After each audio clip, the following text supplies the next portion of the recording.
चांदी की औरती चांद जैसी दीदारी, दिन के नबी दिन के खातिर घर घर तक आए,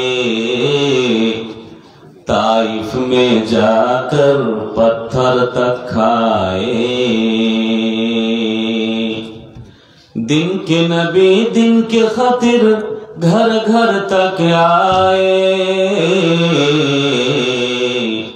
ताइफ में जाकर पत्थर तक खाए। फिर भी दुआएं देते रहे राबिदुजा कौन है, फिर भी दुआएं देते रहे राबिदुजा कौन है। चमचमाचम दीदरी खुशबू मली सुनहरी, चांदी की औरती चांद जैसी दीदरी। दिन के नबी दिन के खातिर घर घर तक आए, गज़वा-ए उहुद में जाकर दंदन तक तोड़े। दिन के नबी दिन के खातिर घर घर तक आए, गज़वा-ए उहुद में जाकर दंदन तक तोड़े। फिर भी दुआएं देते रहे राबिदुजा कौन है, फिर भी दुआएं देते रहे राबिदुजा कौन है। चमचमाचम दीदरी खुशबू मली सुनहरी, चांदी की औरती चांद जैसी दीदरी। उपस्थित আজকের সভার যোগ্যতম সভাপতি সাহেব, সামনে বসে থাকা পরিচিত অপরিচিত ভাই ও বাপজানেরা, পর্দায় বসে থাকা মা ও ভগ্নীরা, সর্বাগ্রে মহান স্রষ্টার কৃতজ্ঞতা জ্ঞাপন করি, যাহার অশেষ কৃপায় আমরা এই মসজিদের উন্নতি কল্পে জালসায় যোগদান করেছি। সকলে বলে আলহামদুলিল্লাহ। তারপরে পরে আমাদের নবী জনাবে মুহাম্মদ রাসূলুল্লাহ সাল্লাল্লাহু আলাইহি সাল্লামের প্রতি শত সহস্র দরুদ ও সালাম অবতীর্ণ হোক, অর্পিত হোক। আল্লাহুম্মা সাল্লি আলা ওয়া সাল্লিম বারিক আলা। বক্তব্যের আগে একটা কথা বলি, আপনারা গ্রামের যারা মাওলানা সাহেব মৌলভী সাহেব ছিলেন, হাদিসে এসেছে যে জামা রাসূলুল্লাহ বাইনা সালাতাইন বিগাইরি উযরিন ওয়া বিলা মাতারিন। আল্লাহ রাসূল জামা বাইনা সালাতাইন করেছিলেন বিনা উযরে, বিনা বৃষ্টিতে। তাহলে এইখানেই জালসা, আপনারা মাগরিবের সাথে এশার নামাজ পড়তে কে মানা করেছিল? বক্তা ওয়াজ চলছে আর আপনি ফেজলামু করে মেয়েকে হাইয়া আলা আজান দিতে কে বলেছে আপনাকে? কেন আপনি মুখে দিতে পারলেন না? মুয়াজ্জিন সাহেব, একটা সুন্নাতকে আপনি ধুলিসাৎ করছেন, মিটিয়ে দিচ্ছেন। আল্লাহ রাসূল করেছেন, আপনি করুন। দ্বিতীয় কথা, এখানে চলছে আর আপনি শুরু করলেন। তো এখন তো আমাদের সব ছেড়ে দিয়ে নামাজ পড়তে যাওয়া উচিত, হাদিসের উপর আমল করতে গেলে। এই জালসা বন্ধ করে দেওয়া উচিত। কেন? আজান শুনে বসে থাকাটা ঠিক নয়, ওখানে যেতে হবে, নামাজ পড়তে মসজিদে জামাতে যেতে হবে। তৃতীয়, শরীয়তের কথা যেই বলুন না কেন, কম করে যখন মানুষের সামনে বলবেন, তখন এই যে টাকনুর নিচে কাপড়, এটা খবরদার। আর এই মজলিসে, এই নবীর মজলিসে এই বক্তব্য দেওয়া, ইসলামের কথা বলা এতটা সহজ নয়, এত সহজ নয়। হযরত উমর, মোর বাচ্চা হারিয়ে গেছে, একটু কাঁদছে, ছোট বাচ্চা। কার ছোট বাচ্চা বেশি হয়ে গেছে? ছেলা খুঁজো, ছেলা কাঁদছে। স্টেজে বাচ্চা নিয়ে যাওয়া, এখনো তো ভিড় হয়নি। তা তো কি বলছিলাম, যে উমার পেটে ছোরা ভরে দিয়েছে, শয্যাশয়ী হয়ে আছেন, এক যুবক এসছে দেখতে, তার টাকুর নিচে কাপড়, হয়তো তোমার প্রাণ যাবো যাবো হয়ে আছে, তাও বলছে ইয়া গোলাম ইরফা ইজারাক, লুঙ্গিটা উঠাও। যাই হোক, আমি ওদিকে যাচ্ছি না, কিন্তু এটা ভুল হলো, এটা মিস্টেক হচ্ছে। আমার বক্তব্য হচ্ছে, যে লোকেরা যে যে জায়গাতে যে দায়িত্ব রয়েছেন, মাদ্রাসা মসজিদ, তাদের বলি এটা কোনো ব্যক্তিগত সম্পদ নয়। আপনাকে মাদ্রাসার সেক্রেটারি বানিয়েছে, আর 12 মাসের বেতন না দিয়ে আপনি 13 মাসের বেতন লিখে রাখলেন, মানে ওখানে 1 মাসের পুরো শিক্ষকের বেতনকে আপনি আপনার পকেটে কি করলেন, ভরে নিলেন। এতে কি মোহ? মাদ্রাসার সেক্রেটারি হওয়ার লেগে, মাদ্রাসার সভাপতি হওয়ার লেগে দলাদলি, পার্টি পার্টি, রাজনৈতিক, কূটনৈতিক লেগে আছে এরা। মাদ্রাসার মালিকানা হব, আমি সভাপতি হব, আমি সেক্রেটারি হব, আছে না নাই? কথা বলুন, আছে। এরা মনে করছে যে এর ব্যাপারে আল্লাহ ধরবে না। এটা বিশাল ব্যাপার। আল্লাহ রাসূল বলছেন, ইদা যুইয়াতিল আমানা ফান্তাজিরিস সাআ,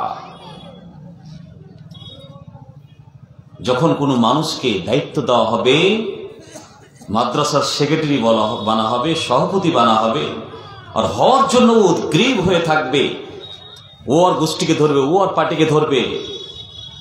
আল্লাহ রাসূল বলছেন যে ফান্তাজিরিস সাআ, কিয়ামতের অপেক্ষা থাকিও। এই যে উসিদাল আমরু ইলা গায়রা আহলিহি, যখন অযোগ্যকে এই চেয়ারের মালিক বানিয়ে দেওয়া হবে, তখন আল্লাহ রাসূল বলছেন তোমরা কিয়ামতের অপেক্ষা করিও। যারা যারা দায়িত্ব পেয়ে আছেন, আপনি মনে করছেন আমি যোগ্য, জি না, এটা মনে করবেন না। আপনার বয়স হয়েছে, প্রতিষ্ঠানগুলো নব যুবকদের প্রয়োজন। এই যুবকেরা যে কাজ করে দেবে আপনি পারবেন না, আপনি ছাড়ুন, অবসর নিন। কিন্তু দুঃখের বিষয়, গোষ্ঠীর জোর, অর্থের জোর, আমি মাস্টার, আমার টাকা আছে, আমার জমি আছে, আমাকে সেক্রেটারি বানাবি না মানে? আমি যে আয়াতটা পড়েছি সূরা আনফাল, আল্লাহ বলছেন কি, ভালো করে শুনুন, ইয়া আইয়ুহাল্লাযীনা আমানু লা তাখুনুল্লাহা ওয়ার রাসূলা,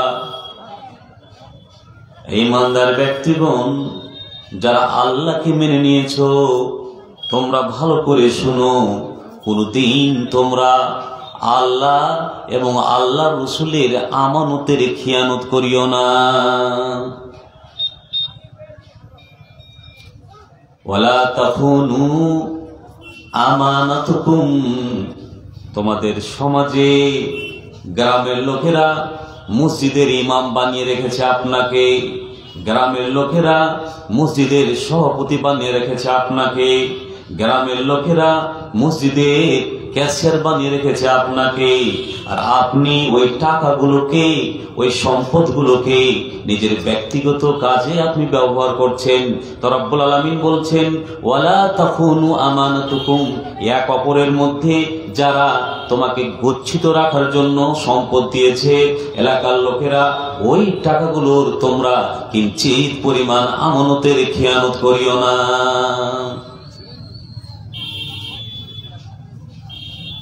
আল্লাহ বলছেন। তাহলে তিনটে কথা, আল্লাহর আমানত। আল্লাহর আমানত কি? আল্লাহর আমানত কি? কোরআন। আল্লাহর আমানত হচ্ছে আমাদের কাছে, সমগ্র মুসলিম জাতির কাছে আল্লাহর আমানত, এটা হচ্ছে কোরআন মাজিদ। কোরআন শরীফ বলবেন না, আল্লাহ রাব্বুল আলামিন এই শরীফ বিশেষণ আল্লাহ দেয়নি, কোরআনুল করিম দিয়েছে, কোরআন মাজিদ দিয়েছে। খবরদার, এটা বেদাতীদের কথা। এরা এই কথাকে কোরআন মাজিদকে না, কোরআন মাজিদ না বলে, কোরআনুল কারীম না বলে এরা নতুন একটা শব্দর সাথে জড়িয়ে দিয়েছে কোরআন শরীফ আর কোরআন মাজিদ। তো আল্লাহ রাব্বুল আলামিন আমাদের কাছে সব থেকে বড় কিতাব দিয়েছে কি? আল কোরআন। আচ্ছা বলেন, যারা কোরআন পড়তে জানেন, এই সকাল সন্ধ্যা 12 ঘন্টা কেটে গেল, কোরআন পড়েছেন কেউ? হাত উঠান। একজন, দুজন হলো। বলো, তাহলে আল্লাহ আপনাকে ধরবে না? আর এই কোরআনের যারা মালিকানা করেন, যেমন আপনাদের মাদ্রাসা তিমিরপুরা, আমার কথাগুলো মাইন্ডে নিয়েন না, এই যে মাদ্রাসা, এটা পৃথিবীর যত ইউনিভার্সিটি, আপনি আমাদের ইন্ডিয়া থেকে নিয়ে সারা বিশ্বের সমগ্র পৃথিবীর নামি নামি যেগুলো ইউনিভার্সিটি রয়েছে, তার থেকে এই যে তিমুরপুরা মাদ্রাসা, এতে কোরআনের শিক্ষা হয়, এই শিক্ষাটাই হলো সব থেকে গুরুত্ব। আপনি গুরুত্ব দেন না। একটা মানুষ যদি বরংবর রবি ঠাকুরের কবিতা পড়ে, কাজী নজরুল ইসলামের কবিতা পড়ে, জসিমউদ্দিনের কবিতা পড়ে, বঙ্কিমচন্দ্র চট্টোপাধ্যায় যদি কবিতা পড়ে, তো সেই পড়ে সেই এক কিঞ্চিত যদি 24 ঘন্টা ধরে সেই শুধু ঝালায়, একটাও নেকি পাবে না। কিন্তু আপনার ঘরে কোরআন আছে, टाकों से सजाया जाता हूँ, ढो ढो के पिलाया जाता हूँ। এখানে কেউ এমন নেই যে আমরা কোরআন তেলাওয়াত করে দুজন পাওয়া গেল। যদি এর মধ্যে দুজন পাওয়া যায়, তাহলে বলুন তো, প্রত্যেকের বাড়িতে কোরআন মাজিদ রয়েছে, আর আমরা কোরআনগুলোকে সবাই টাকে সাজিয়ে রেখে দিয়েছি। কেউ কোরআন আমরা অধ্যয়ন করি না। একটা মিস্ত্রি লেভারের কাজ করছিল, কাজ করতে করতে করতে করতে আস্তে আস্তে দোকানে ইট গাঁথতে গেল, আস্তে আস্তে গাঁথতে গাঁথতে গাঁথতে গাঁথতে ও মিস্ত্রি হয়ে গেল, হেড মিস্ত্রি হয়ে গেল, পরিণত হলো, হেড মিস্ত্রিতে পরিণত হলো। আর একজন মুসলমানের বাচ্চা, যাদের কোরআন পড়ার কথা ছিল, কোরআন অধ্যয়ন করার কথা ছিল, এরা চেষ্টাই করলো না, এরা বাংলা কোরআন নিল না, এরা চেষ্টাই করে দেখলো না। একদিন নয়, দুদিন নয়, আপনার গ্রামে মক্তবে মৌলভী সাহেব আছেন, ইমাম সাহেব রয়েছেন, আপনি তো কোনোদিন করলেন না, ভাই রে, আমরা মুসলমানের বাচ্চা, ইমাম সাহেব, আমরা মুসলমানের সন্তান, আর আমরা নিজেরাই কোরআন জানলাম না, আমরা নিজেরাই কোরআন পড়লাম না, এটা কেমন কথা? কেন কিয়ামতের দিন রব্বুল আমিন যদি জিজ্ঞাসা করে যে তুমি মুসলমানের সন্তান হয়ে তুমি সব পেরেছো, বিজনেস কেমন করে বুঝতে হয়, মিস্ত্রি কেমন করে শিখতে হয়, নিজের সংসার কেমন করে চালাতে হয়, তুমি সবটাই শিখেছো, কিন্তু তোমার 30, 40, 50, 60, 70 বছর বয়স পেয়েছিলে, আর কোনোদিন তুমি কোরআন তেলাওয়াত করতে পারোনি। কি দিবেন? এটা তো আল্লাহর প্রথম আমানত আপনার উপরে, প্রথম। আল্লাহ অন্য আয়াতে বলছেন, ইন্না নাহনু নাযালনা যিকরা ওয়া ইন্না লাহু লাহাফিজুন। এই বাসুদেবপুরের লোকেরা এবং কুমিরপুর এলাকার লোকেরা যদি কোরআন সংরক্ষণ করা ছেড়ে দেয় এবং হেফজুল কোরআনগুলোকে এরা যদি বন্ধ করে দেয়, এরা যদি কোরআনের উপরে দয়া না দেখায়, কোরআনের উপরে যদি মায়া না দেখায়, কোরআনকে নিয়ে যদি চর্চা না করে, সন্তানেরাকে যদি কোরআনের প্রশিক্ষণ না দেয়, তো রব্বুল আলামিন বলছেন, কোরআন আমি অবতীর্ণ করেছি, কোরআনকে আমি নাজিল করেছি। সমগ্র পৃথিবীর মানুষেরা, আপনারা ফেসবুকে দেখতে পান, হোয়াটসঅ্যাপে দেখতে পান, কত বদমাইশের দলেরা, অমুসলিমেরা কোরআনের মর্যাদা জানে না, কোরআন পড়ে না, কোরআন শিখে না, এই বুঝে না যে কোরআনটা কি জিনিস, কোরআন কোন দিন দেখে না, খুলেও দেখে না, কোরআন জানে না। দেখতে পাচ্ছেন কোরআন মাজিদকে পায়ের তলায় রেখে দিয়ে পা রাখে, নাউজুবিল্লাহ।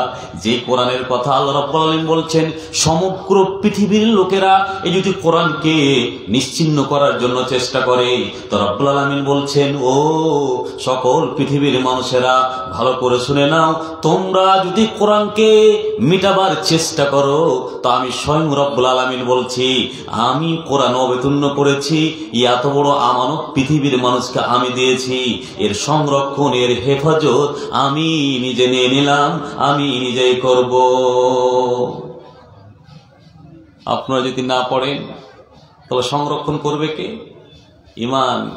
আল্লাহ রসুল বলছেন, বুখারীর রওয়ায়াত, ইন্নাল ঈমানা, আবু হুরায়রা বর্ণনাকারী, আল্লাহ রসুল বলছেন এরা যখন এই সুন্দর কোরআনকে ছেড়ে দেবে, কোরআনকে সংরক্ষণ করবে না, এদের ঈমানগুলো পায়মাল হয়ে যাবে, ঈমানগুলো বরবাদ হয়ে যাবে।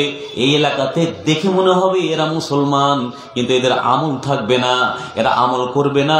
মসজিদে আজান হবে, এরা নামাজ পড়তে যাবে না, এদের শিহরণ জাগবে না। আল্লাহ রসুল বলছেন এদের ঈমান এমন ভাবে পায়মাল হবে, ঈমান এরা প্রশ্রয় দেবে না। কোনঠে যাবে, কোথায় যাবে?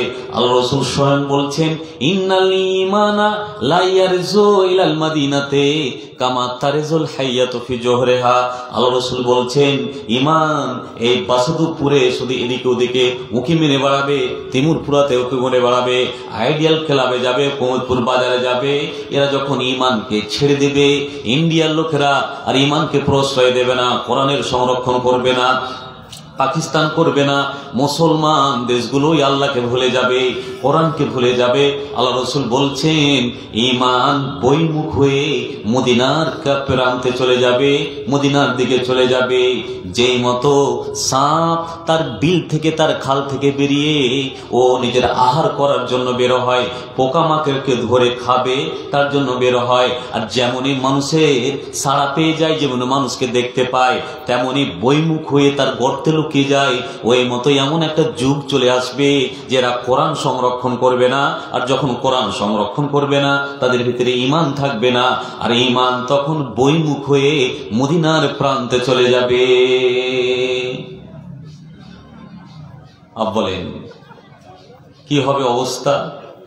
আমরা কোরআন পড়ি না, আর কোরআনের হেফজুল কোরআন খুলে রেখেছি, দূর দূর থেকে এসে কারি হাফেজ হচ্ছে, আর আপনি কি করছেন? কোরআন নাজিল হয়েছে, আপনি ভাবছেন এত ইজি, এত ইজি? জি না। আয়েশা থেকে বর্ণনা, বুখারীর রওয়ায়াত, কিতাবু বাদিউল ওয়াহী। আয়েশা বলছেন আল্লাহ রসুলের কাছে রাত্রে স্বপ্ন দেখতেন, সকালে যে মতো সূর্যর তাপ বের হয়ে যায়, দিন প্রকাশ হয়ে যায়, ওই স্বপ্নগুলো দিনে আল্লাহ রসুলের কাছে প্রকাশ পেয়ে যেতেন। এই করে করে করে আল্লাহ রসুল গারে হিরাতে আশ্রয় গ্রহণ করলেন, আর গারে হিরাতে আশ্রয় গ্রহণ করার পরে কয়েকদিন কেটে যাওয়ার পরে যা আল মালাক বেগারে হিরা, আল্লাহর ফেরেশতা জিবরাইল গারে হিরাতে চলে আসলো, আর আসার পরে নবীকে বলছেন ইকরা, এ নবী মুহাম্মদ সাল্লাল্লাহু আলাইহি সাল্লাম পড়ুন পড়ুন। আল্লাহ রসুল বলছেন মা আনা বেকারিন, আমি পড়তে জানি না। আল্লাহ রসুল বলছেন ফা ফা আখাজানি, আমাকে জিবরিল এই মতো করে ধরলো, ধরার পরে ফাগাত্তানি, আমাকে চেপে ধরলো, আর যেমনই ধরা ফাবালাগা মিন্নি আল জাহাদা, আমার একটা চেষ্টা বাড়লো। কোরআন পড়তে গেলে আপনি ভাবছেন যে না মৌলভী সাহেব আমরা চেষ্টা করেছি, কোরআন পড়তে পারিনি। না না না না না, চেষ্টাটা ওই মতো হয়নি। কোরআনের হাফেজ হতে গেলে, কোরআন পড়তে গেলে কত চেষ্টা করতে হবে, ঝুঁকতে হবে, পড়তে হবে, ঝুঁকতে হবে আর পড়তে হবে। কোরআন তাহলে আপনার সিনাতে মুখস্থ থাকবে, নতে থাকবে না। আল্লাহ রসুলকে আবার বলছেন ইকরা, এ নবী মুহাম্মদ পড়ুন। আল্লাহ রসুল বলছেন আমি জানি না। এই করে করে করে করে তিনবারের বালা আল্লাহ রসুলকে জিবরাইল আল্লাহ রসুলকে 5টি আয়াত পড়ালেন। ইকরা বিস্মি রাব্বিকাল্লাযী ঘটনা শোনা রয়েছে। আমি এটা বুঝাতে চাইনি যেমনই কোরআন নাজিল হয়েছে, কোরআন অবতীর্ণ হয়েছে, কেন এটা আল্লাহর আমানত, এটা চারটিখানি ব্যাপার নয় যে কোরআন আপনার ঘরে আছে আর আপনার ভিতরে কম্পন জাগেনি, শিহরণ জাগেনি। এটা চারটিখানি ব্যাপার যে আপনার বাড়িতে কোরআন রয়েছে আর আপনি ঢক ঢক করে গান বাজাচ্ছেন, কোরআন মাজিদ রয়েছে তার সম্মান না করে ওই ঘরে আপনি গান শুনছেন, নাউজুবিল্লাহ। যেই কোরআন যেমনই আল্লাহ রসুলের উপরে নাজিল হয়েছে ফায়ারজুফু ফুয়াদুহু, এত কম্পন, এত কষ্ট নবী আর থামতে পারেন না।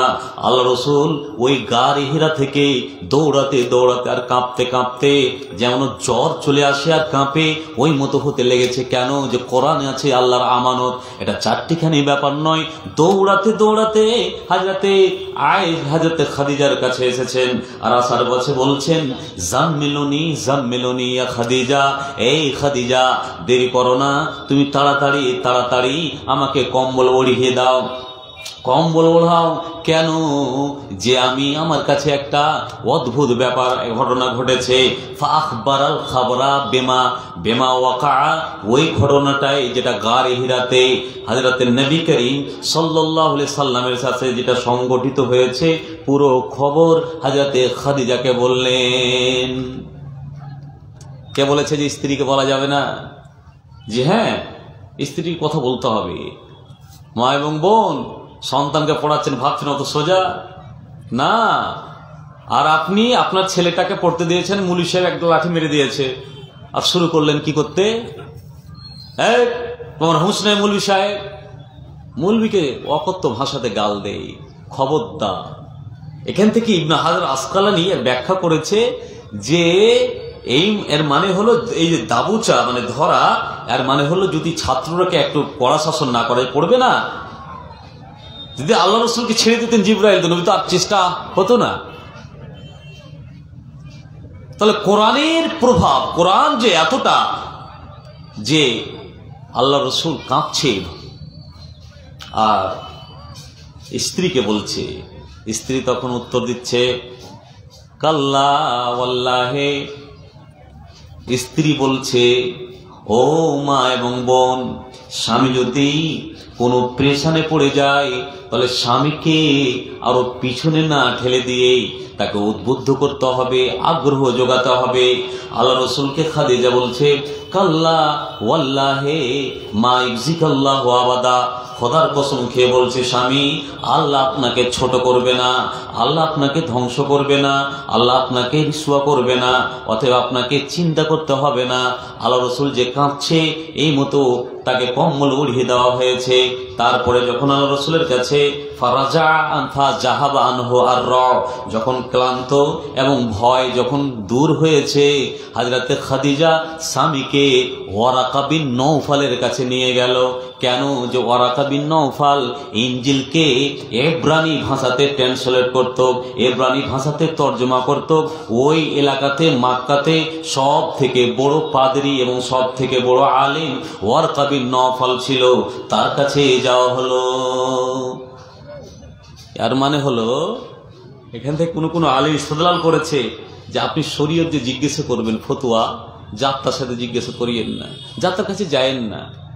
ভ্যাটাল বিষয় ফাসআলু আহলা যিকরি ইন কুনতুম লা তা'লামুন, যেটা তোমরা জানো না, যারা জ্ঞানী, যারা বুঝে, তাদের কাছে যান, তাকে গিয়ে জিজ্ঞেস করুন। আপনি বলছেন মৌলভী সাহেব না, মৌলভী সাহেব ছোট করি না, আর মৌলভী সাহেবরাও বলি যেটার ব্যাপারে আপনি জানেন না ফতোয়া দিয়েন না। ওয়ারাকা বিন নওফাল বলছেন, খাদিজা বললেন আপনার ভাতিজার কথা শুনুন। ফাখবারাল খাবরা, আল্লাহ রাসূল পুরো ঘটনা বললেন। তখন ওই ওয়ারাকা বিন নওফাল বলছেন, আহা যা আন-নামুস আল্লাযী নাযালা আলা মূসা, ও তোমার কাছে ওই নামুস এসেছে। এব্রানি ভাষাতে জিবরাইলকে নামুস বলা হয়। জিবরিল যে এসেছিলেন তাকে এব্রানি ভাষাতে নামুস বলা হয়। তো তোমার কাছে ওই নামুস এসেছে যেটা মূসা নবীর কাছে এসেছিল। তো শোনো, যখন তোমার কওমেরা তোমার সাথে শত্রুতা করবে, তোমাকে বাড়ি থেকে বের করে দেবে, তখন যদি আমি জীবিত থাকি, আনসারকা নাসরান মুআজ্জারা, যতটা তোমাকে সাহায্য করতে হয় ততটাই সাহায্য করব। আমি যদি বেঁচে থাকি, বুখারীর শেষ প্রান্তে এসেছে এসেছে হাদিসের যে লাম ইয়ানসাব ওয়ারাকা, ওয়ারাকার বাঁচেন নাই, মৃত্যুবরণ করেছিলেন। আর পরবর্তীতে আল্লাহ রসুলের কাছে যখন ওহী কমপ্লিট হয়ে গেল, আস্তে আস্তে আস্তে আস্তে ওহী নাজিল হতে লাগলো, আল্লাহ রসুল কি করবেন খুঁজে পান না, কেন কোরআনের প্রভাবে এতটুকুই। তখন আল্লাহ রাব্বুল আলামিন আল্লাহ আবার নাজিল করে দিলেন, ইয়া আইয়ুহাল মুদাথ্থির, এই কম্বল ওড়নেওয়ালা, চাদর ওড়নেওয়ালা, বসে থাকলে হবে না, ওয়ারাব্বাকা ফাকাব্বির, তুমি আল্লাহর বড়ত্ব বয়ন করো গা। আল্লাহ রসুল তাও দিতে পান না যে কোথায় বর্ণনা করব। তারপর রাব্বুল আলামিন বলছেন, ওয়ানজির আশিরাতাকাল আকরাবিন, যাও তোমার এলাকাতে তোমার গোষ্ঠীকে, তোমার কুরাইশ বংশকে এরাকেই প্রথমে দাওয়াত দাও গা। এটা হলো কোরআনের প্রভাব। আর আপনি কোরআন মাদ্রাসা খুলে রেখেছেন, বলছি মাদ্রাসা চলছে না, চলছে। ও বলছে ওয়াকা সেক্রেটারি করবে, ও বলছে ওয়াকা সেক্রেটারি কর, হ্যাঁ বোকা, ও ভালো নয়। ও বলছে আমি মেম্বার, ও বলছে না আমি সভাপতি হব। চিরন্তন নয়, আপনার বাপেরা দাদারা করেছে এই রাজনীতি করার জন্য নয়। আপনি ভেবে দেখেছেন? আর মৌলভী সাহেবের উপরে মালিকানা কিছু কিছু প্রতিষ্ঠান মৌলভী সাহেবরা আদায় করে নিয়ে এসে দেবে, এরা মালিকানা করতে জানে না। দুঃখ লাগে। প্রতিষ্ঠান মাদ্রাসা খুলে রেখেছে, মৌলভীরা, মৌলভী সাহেব যারা শিক্ষক তারা কেউ ওই ফ্যাংশনে রাখেনি। ওইটা ও আমানত রাখতে পারবে না, খাওয়ার আমানত ও রক্ষা করতে পারবে না, হ্যাঁ, ও অতিথিদের রক্ষা করতে পারবে না। যার দাড়ি নাই, মোচ কাটা, দাড়ি কাটা, হ্যাঁ, জিন্স প্যান্ট পিনে আছে, ওই লোকটা আমানত, আমানতদার, ও রক্ষা করবে। আর একটা মৌলভী সাহেব বাড়ি বাড়ি গিয়ে চেকের টাকা নিয়েছে, এই সমস্ত জ্ঞানহীন বুদ্ধিজীবীদেরকে নিয়ে এসে দেয়, আর এরা এদের উপরে মালিকানা করে। কথা করা নিয়েন না। আমি ভুক্তভোগী, তো আমি দেখেছি দৃশ্য যে একটা মৌলভী সাহেবকে দায়িত্ব দেওয়া হয়নি, দিয়েছে কাকে? দাড়ি কাটটাকে। আর বলছে এই হলো আমানতদার। কেন আপনি জানেন? আল্লাহ রাব্বুল আলামিন কোরআনে বলছেন, কোরআন বলছেন, ইন্নামা ইয়াখশাল্লাহা মিন ইবাদিহিল উলামা।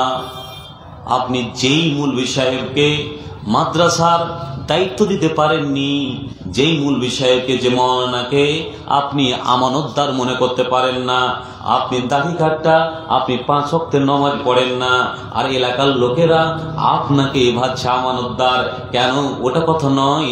আপনার কাছে টাকা আছে, টাকার গরম আছে, আপনার গোষ্ঠীর জোর রয়েছে, অর্থ ব্যাংক ব্যালেন্স আপনার বেশি রয়েছে, এই জন্য মানুষেরা, সমাজের লোকেরা আপনাকে মাদ্রাসা এবং মসজিদের দায়িত্ব দিয়ে দেয় যে এই লোকটা বোধহয় টাকাকে রক্ষণাবেক্ষণ করতে পারবে, একজন আলেম পারবে না। জি না, এই কথাটা নয়। যারা দায়িত্ব নেবেন, 10-এর দায়িত্ব নেবেন, সমাজের দায়িত্ব নেবেন, তাদের মুখে দাঁড়িয়ে থাকতে হবে, 5 ওয়াক্ত নামাজি হতে হবে, শরীয়তের কাজ করতে হবে। তাহলে এই লোকগুলোকে বেছে বেছে দিবেন, যার দ্বারা আমানতের খেয়ানত হবে না। এবং কে বলেছে যে মাওলানা সাহেবেরা এটা রক্ষা করতে পারবে না? কোরআন তো বলছে, আল্লাহ রাব্বুল আলামিন বলছেন, ইন্নামা ইয়াখশাল্লাহা মিন ইবাদিহিল উলামা। যদি এলাকার মাস্টার আল্লাহকে বলে ভুলে যায়, গ্রামের যে ম্যাথামেটিক্স ম্যান ও যদি আল্লাহকে ভুলে যায়, যে ইঞ্জিনিয়ার সে যদি আল্লাহকে ভুলে যায়, বড় বড় ডাক্তারেরা যদি আল্লাহকে ভুলে যায়, জ্ঞানীরা যদি আল্লাহকে ভুলে যায়, হাইয়া আলাস সালাহ হাইয়া আলাল ফালাহ এর ধ্বনি হয়ে যাওয়ার পরে, কোনদিন কি দেখেছেন যে একটা মৌলভী সাহেব একটা দোকানে বসে থেকে গিয়েছে, হাইয়া আলাস সালাহ ধ্বনি শোনার পরে, আল্লাহু আকবার শোনার পরে, এরা কোনদিন একটা ওস্তাজিকে কি পেয়ে গিয়েছেন, প্রকৃত ওস্তাজি, যে আজান শোনার পরে ও কি ওখানে স্থির হয়ে থেকে গিয়েছে, মসজিদে যায়নি? আর আপনি আপনার পক্ষের লোকেরাকে লক্ষ লক্ষ লক্ষ হাজার হাজার লোকেরকে পাবেন যারা আজান শোনার পরে তাদের চিত্র, তাদের অবস্থা পরিবর্তন হয় না। আর ওরাকে আপনি ভাবছেন আমানতদার।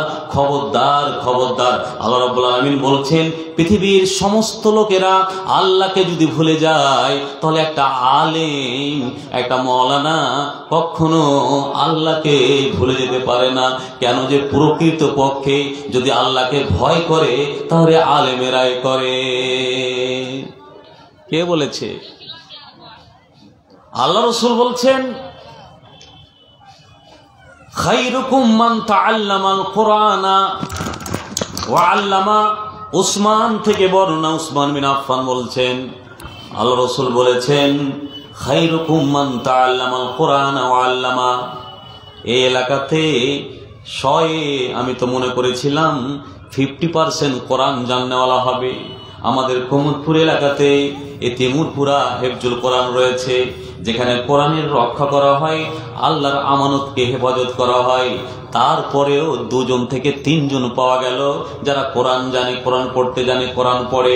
আচ্ছা বলুন তো কি উত্তর দেবেন? কেন যে আপনি আপনার ছেলেটাকে লাখ লাখ টাকা ডোনেশন দিয়ে, ভর্তি ফি দিয়ে মিশনে পড়াচ্ছেন, আর খ্রিস্টান মিশনারিতে পড়াচ্ছেন, আপনি আলামিন মিশনে পড়াচ্ছেন।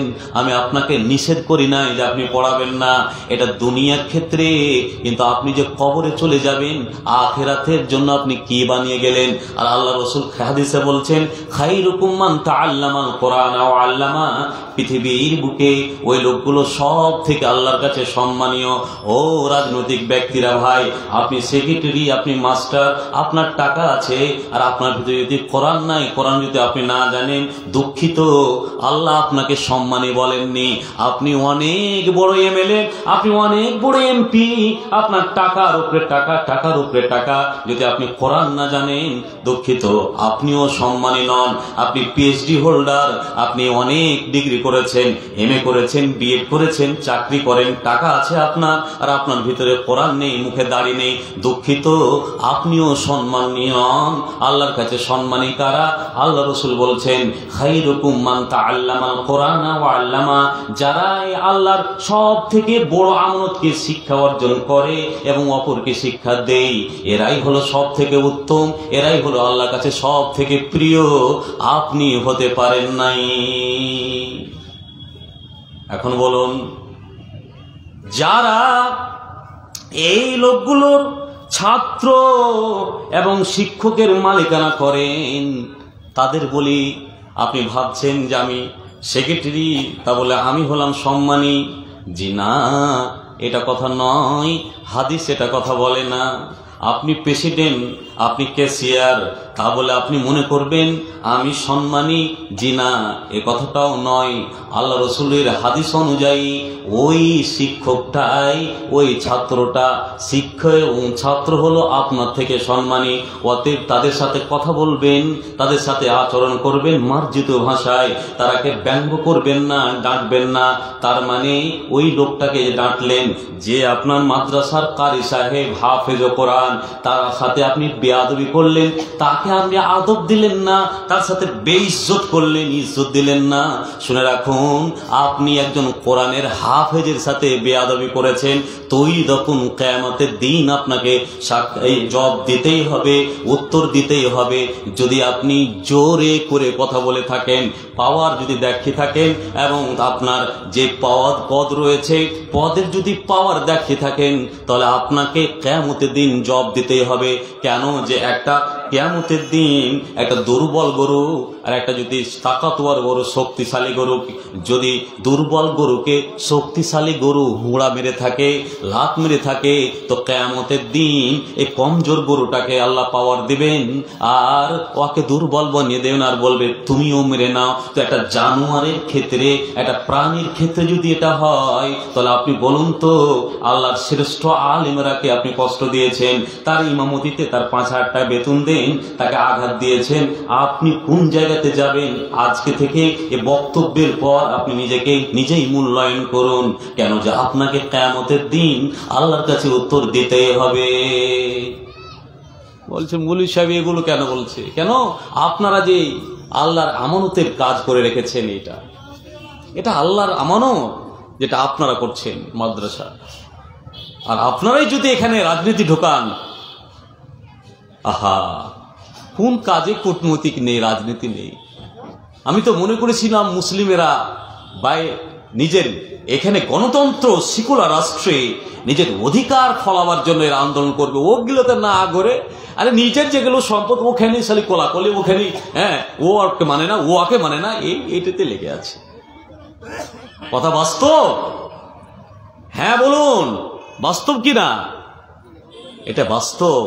যারা যারা করছেন বোধহয় গায়ে লাগছে। জি না, আমার বক্তব্যটা আপনি কালকে ভাববেন যে মুনি সাহেব যে বলেছে, মুনি সাহেবের কাছে খবর নিশ্চয় আছে। যে আছে, আমি আমি তো দূরের নয়, প্রত্যেকটা মাদ্রাসার অবস্থা আমার নখদর্পণে।